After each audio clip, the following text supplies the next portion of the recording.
तो इमेजिन करो कि तुमने पिछले साल ही एक PS5 खरीदा।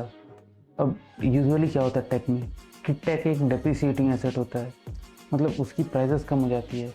लेकिन जो PS5 है उसकी ऑफिशियली प्राइस बढ़ाई गई।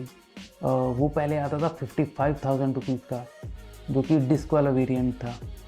और सोनी ने खुद ऑफिशियली इसकी प्राइसेस को बढ़ा के 70,000 कर दिया है।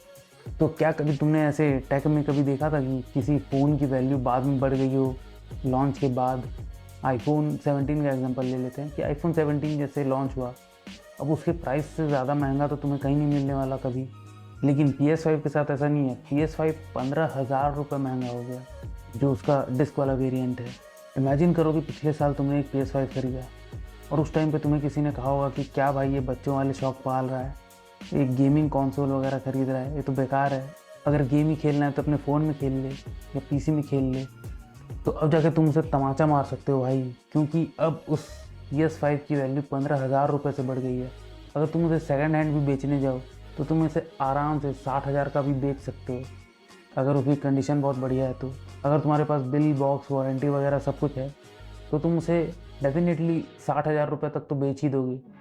तो अभी सबके दिमाग में ये सवाल आता होगा कि क्या PS5 एक एसेट बन गया है?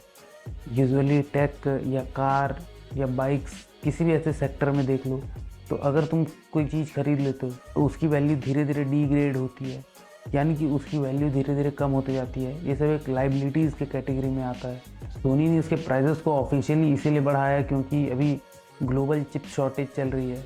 तो जिस चीज़ को हम यूजुअली एक गेमिंग एक्सपेंस समझते थे, वो एक बहुत ही अच्छा रिटर्न देने वाला एक एसेट बन गया है। कभी कभी कुछ चीज़ें वैल्यूएबल परचेज भी बन जाती हैं। और तुमने डेफिनेटली PS5 के साथ गेम्स तो खरीदे ही होंगे, तो अब तो तुम अब उसके डिस्क को भी बहुत बढ़िया प्राइसेस में बेच सकते हो, क्योंकि जो सेलेक्ट करते हैं इन चीज़ों को वो तो डेफिनेटली इसे खरीदने वाले हैं।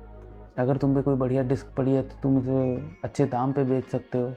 PS5 की एक कहानी हमें एक बहुत इंटरेस्टिंग चीज़ बताती है कि टेक की दुनिया में कुछ भी हो सकता है। किसी को कुछ भी नहीं पता कि कब क्या हो जाए। एंड आई डेफिनेटली होप कि रैम और स्टोरेजेस के प्राइस में एक क्रैश आए, चाइना वाले इस पर कूद पड़े